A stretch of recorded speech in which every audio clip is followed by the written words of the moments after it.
Isaías era um profeta que saía de uma forma sem ver a circunstância que ele estava vivenciando. Quando a gente vê isso no capítulo 5 e versículo 20, 21, 22, ele saía condenando, falando, mas quando foi revelado verdadeiramente ao profeta Isaías no capítulo 6, quando nós vemos que no ano que morreu o rei Osias era o seu primo. Isaías era um profeta, não era simplesmente um profeta simples, humilde, mas Isaías era descendente de famílias reais. Era pessoas que poderiam herdar o trono. É por isso que Isaías estava debaixo do rei Osias, de que vemos a mordomias, a circunstância. Por isso que, se a gente observarmos, a gente vai ver alguns textos bíblicos que vai revelar de sua característica. Mas vemos que no ano que o rei Osias morreu, Isaías estava completamente debaixo do rei Osias. Estava completamente ainda não entendendo o que era ser profeta, ser chamado por Deus. Mas observamos que Deus, ele resolve ter um encontro com o rei Osias. E ali Isaías começa agora a entender, a compreender de suas situações que estava diante de Deus. Isaías saía apontando tudo que era errado, conforme ele pensava, mas ele nunca conseguia observar de suas atitudes, de suas ações.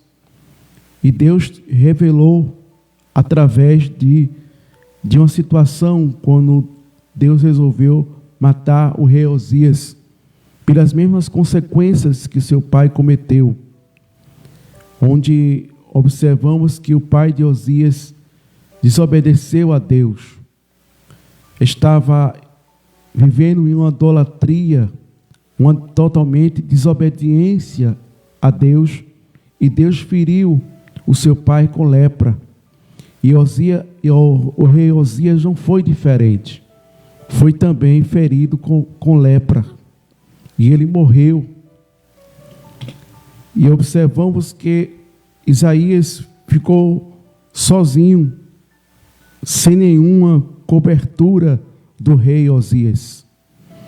E ele começa a ver a situação que via diante de suas histórias, de suas condições como profeta de Deus.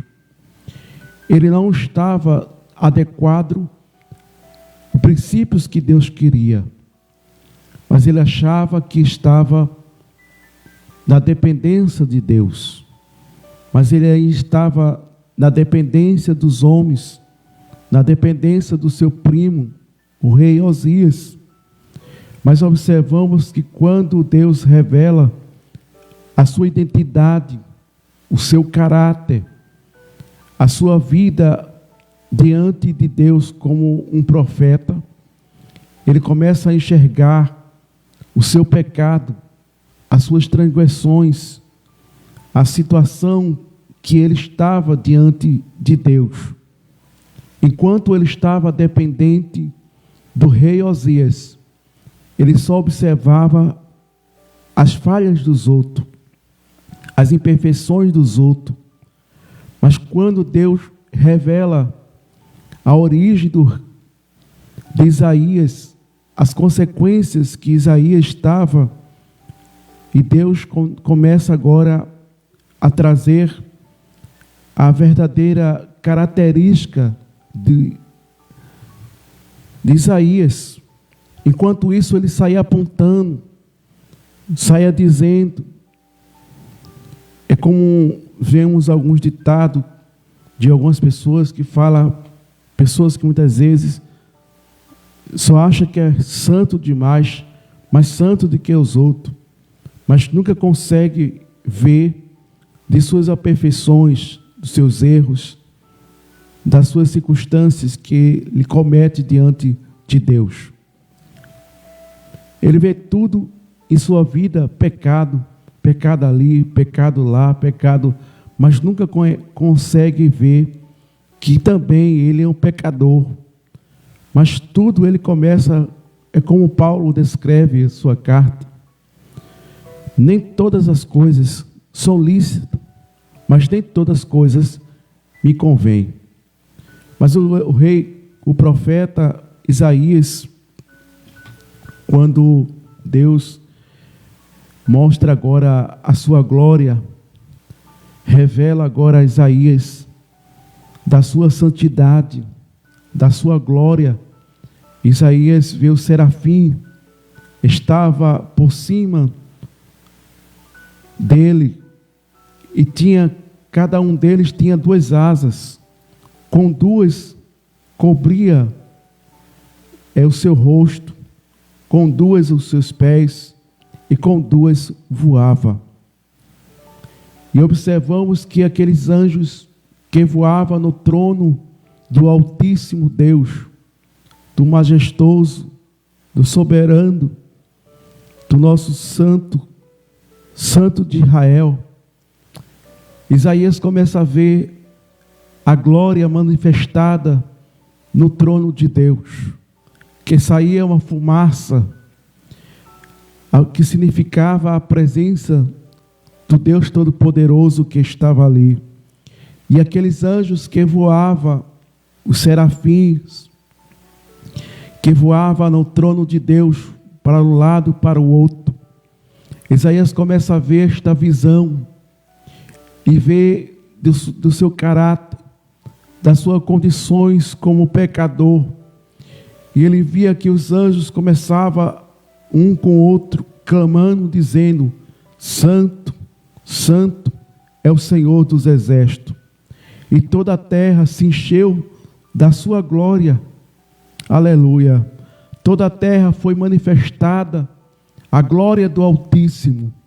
O Senhor dos Exércitos revela algo sublime ao rei a Isaías. E observamos que Isaías, vendo isso, começa agora a ver de sua característica, vendo as condições que estavam sobre ele.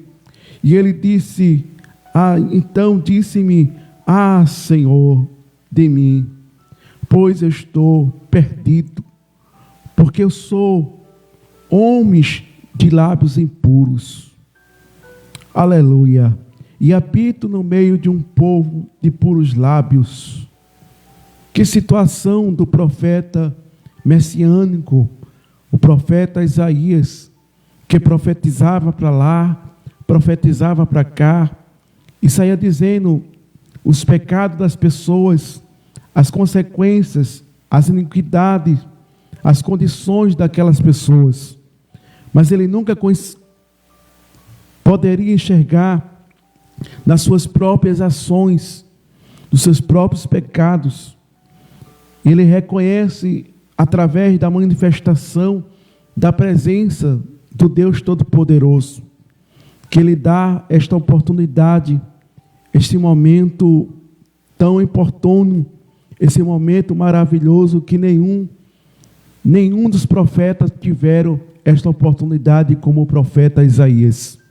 Se observamos cada profeta de Deus, nenhum deles teve esse privilégio de se revelado a sua glória, a sua majestade, de ver verdadeiramente a manifestação de Deus na vida do profeta Isaías.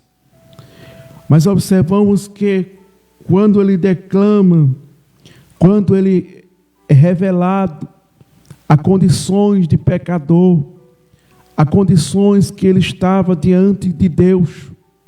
E observamos que ele começa a ver que ele precisava de ser purificado, de receber o perdão dos seus pecados, de receber verdadeiramente a graça de Deus na sua vida. E observamos que quando o profeta começa a ver a situação que ele se encontrava, Deus ordena a um anjo com a brasa de fogo que levasse uma brasa diante do altar de Deus para colocar nos lábios do profeta Isaías. E quando ele recebe esse momento, esta purificação de seus lábios, essa purificação não apenas dos seus lábios, mas de sua vida como profeta de Deus.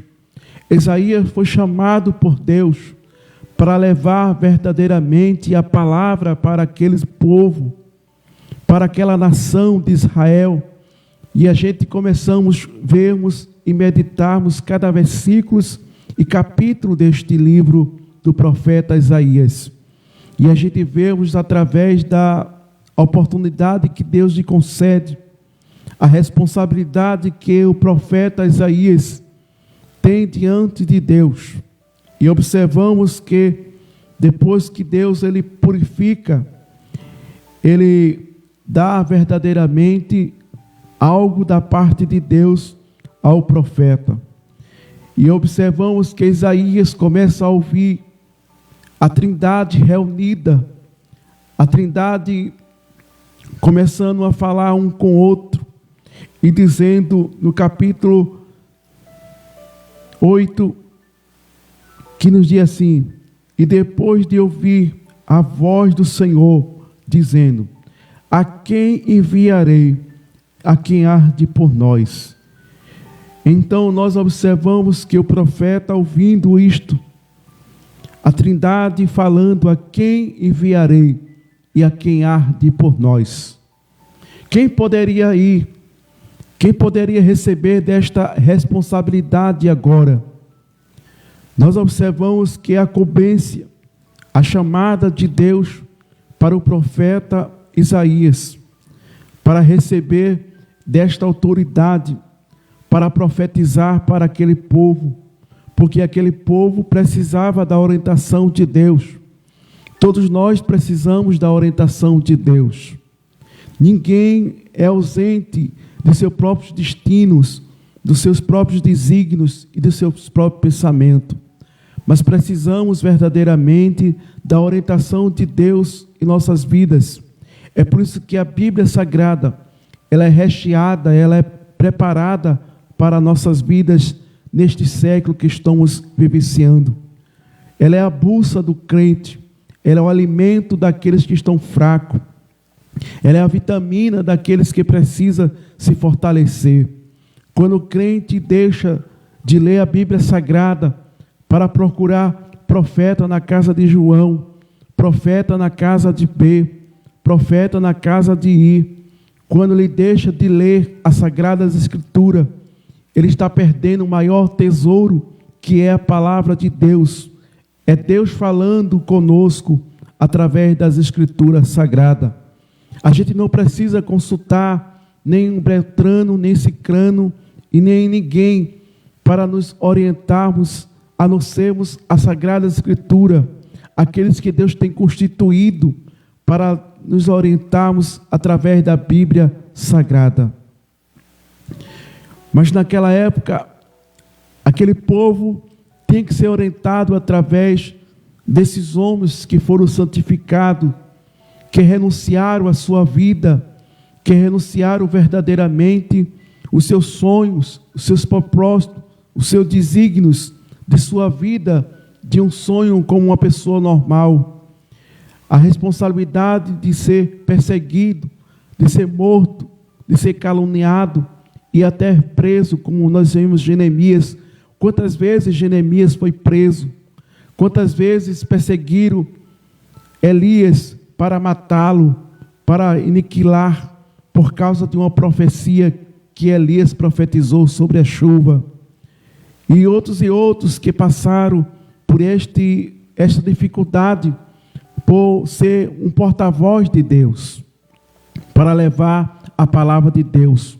Quando alguém verdadeiramente se põe na vontade de Deus, faz a vontade do Senhor, não é aceito, nem tampouco pela sua própria família, nem pelos irmãos, é incompreendido, é criticado, é perseguido, porque ninguém aceita verdadeiramente o propósito que Deus tem na vida daqueles que o Senhor tem escolhido para levar de sua palavra.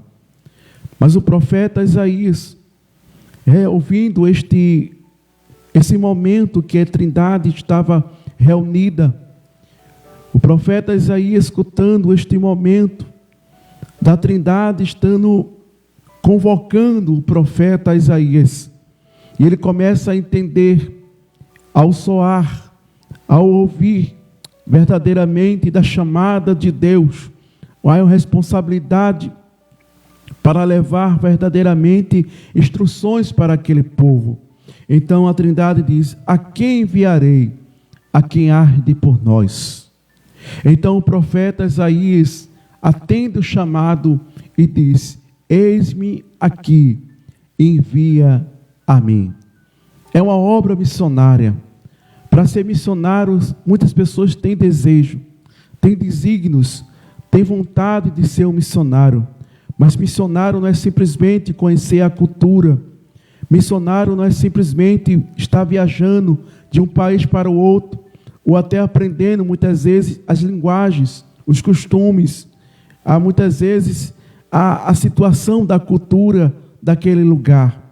Simplesmente missionário não é ter nome de missionário, mas a sua responsabilidade muitas vezes é árdua, é espinhosa, porque pode até sua própria vida ser oferecido ali na obra missionária. Ser missionário há muito risco, tem que ter verdadeiramente a direção de Deus, a orientação de Deus, a chamada de Deus na sua vida. Não é simplesmente ser consagrado em um lugar e ser chamado de missionário e dizer: aqui está o missionário ou a missionária.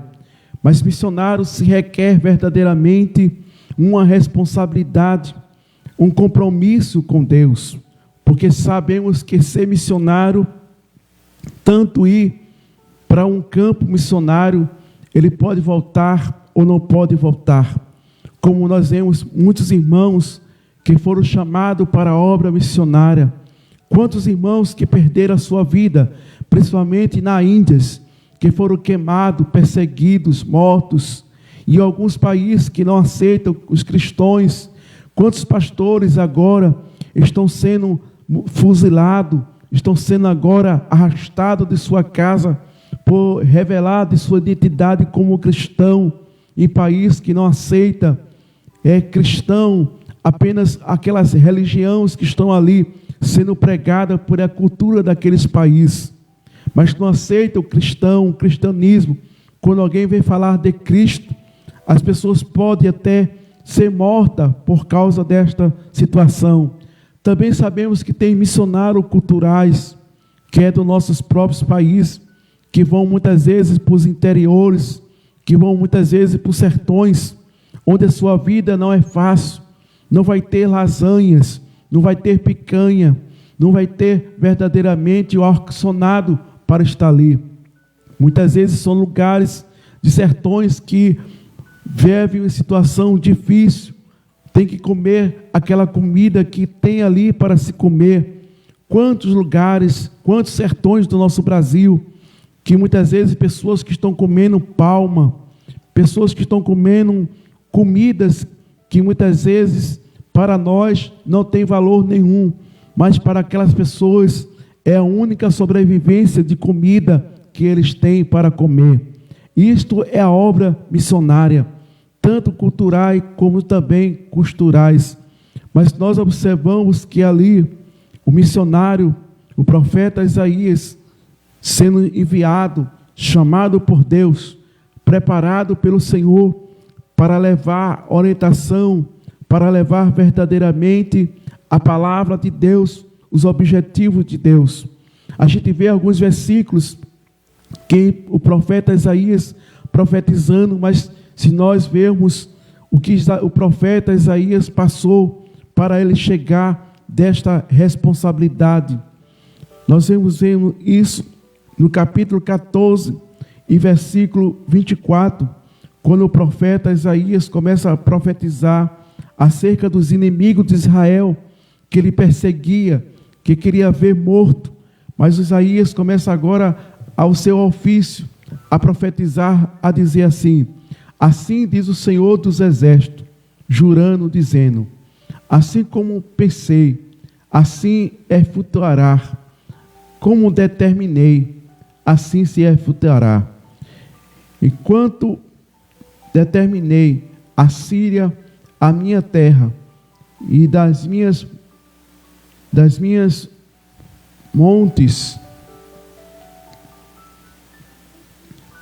monte pisarei, porque para julgá-lo, se deles do cargo e desviarei, e dos que os membros. Mas estas propósito de que foi determinado sobre toda a terra, estas mãos, o que estão estendidas sobre todas as nações, porque o Senhor dos Exércitos o determinou, quem pois o dará, e as suas mãos está estendida, quem pois fará voltar atrás. O profeta Isaías começa agora de seu ofício, de sua responsabilidade, a chamada, a determinação, a ação de Deus na vida do profeta Isaías para este povo. Quando os inimigos queriam atacar, destruir, acabar, Deus usa o profeta Isaías naquilo que Deus estava a falar, que Deus estaria ali com as suas mãos estendidas, aquilo que Deus havia determinado para a nação de Israel passar, assim Deus ia cumprir na vida da nação de Israel. Mas Deus disse que as suas mãos estão estendidas e ninguém poderia voltar ou fazer recuar das mãos de Deus. Mas o profeta Isaías ainda lhe teve de sua responsabilidade, de sua chamada, quando nós vemos o versículo 40, já nos finais do capítulo, quando observamos um texto que todos nós conhecemos e ouvimos quando o povo de Israel estava fracassando, perdendo a esperança, as forças, já não tinha mais vigor, já não tinha mais força, mas Deus começa a usar o profeta Isaías no capítulo 40 e versículo 29 em diante, que diz: dá força aos cansados e habita na força do que estão sem nenhum vigor. Os jovens se cansarão, mas se fadigarão, mas os moços certamente cairão. Mas o que espera no Senhor renovarão suas forças, subirão como águia com asa, correrão e não se cansarão e não fadigarão. Deus já havia profetizado através do profeta Isaías, como nós vemos alguns versículos bíblicos também, no capítulo 41 e versículo 10, quando ele diz: não temas, porque eu sou contigo, não te assombre, porque eu sou teu Deus, eu te esforço e te ajudo com a destra da minha justiça. Eis que envergonhados serão e confundidos todos que se levantarão contra ti, tornar-se-ão a nada. Aleluia. Deus começa agora a usar o profeta Isaías, aquele que verdadeiramente estava sem direção, saía apontando ali, saía apontando lá, saía acusando tudo que ele encontrava pela frente. Mas Deus resolve tirar do profeta Isaías o seu primo rei Osias, porque ele não conseguia enxergar verdadeiramente a chamada de Deus. Deus queria verdadeiramente que o profeta Isaías se pôs na posição que Deus queria para Deus usá-lo, para Deus verdadeiramente trazer a verdade, aquilo que era esclarecido por Deus na vida do seu povo.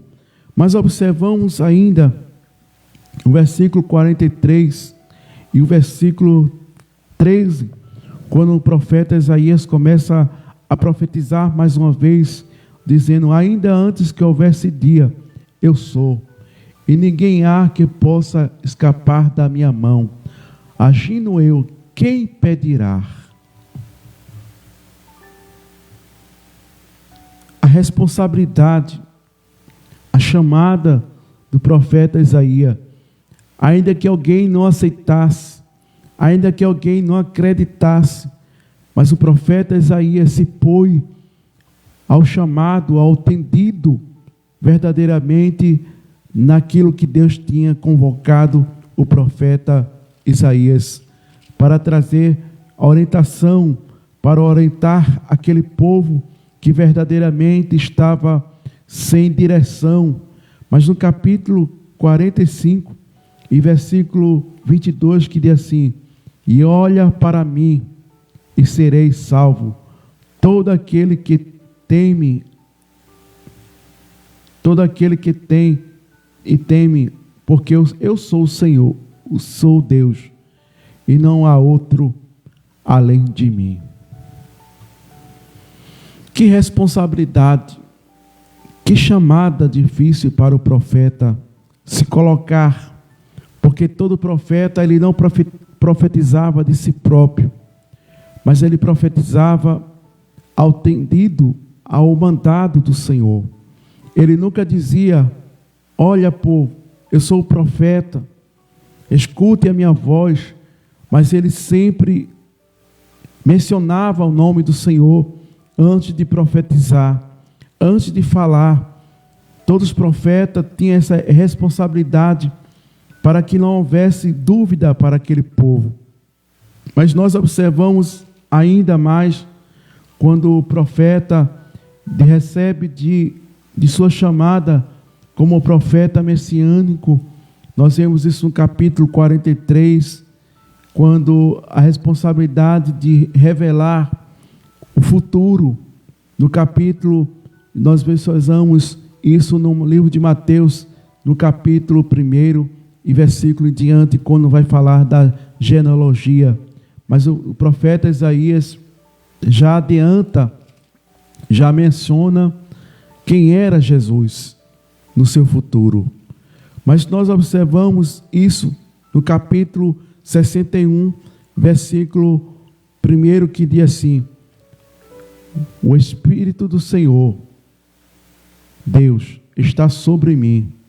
O Senhor me ungiu para pregar boas novas e mencionar, enviar-me e restaurar e construir no coração e proclamar a liberdade aos cativos e abrir as portas das prisões. Era responsabilidade ao chamado de Deus.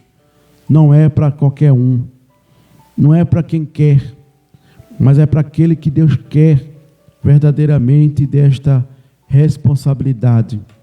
Mas muitas vezes Deus tem que tirar o rei Osias, tem que tirar verdadeiramente aquilo que atrapalha a chamada de Deus em nossas vidas. Se foi alguma coisa que tem para impedir, Deus vai tirar da frente, para que possamos verdadeiramente ouvir e atender ao chamado de Deus, para levar boas novas de salvação. Mas que Deus abençoe, que Deus ajude a cada irmão, a cada irmã, que entendemos, compreendemos a chamada de Deus. A chamada de Deus não é para qualquer um, não é para quem quer, mas é para aquele que Deus tem verdadeiramente o chamado para fazermos a sua obra, para pregoarmos a palavra dele e dizer: esta nação, e dizer às pessoas que ainda há solução, ainda há esperança, ainda há verdadeiramente o prover de Deus para as nossas vidas, a salvação do sedente, aleluia, a luz do mundo, verdadeiramente para este povo. Que Deus abençoe a cada um. Amém.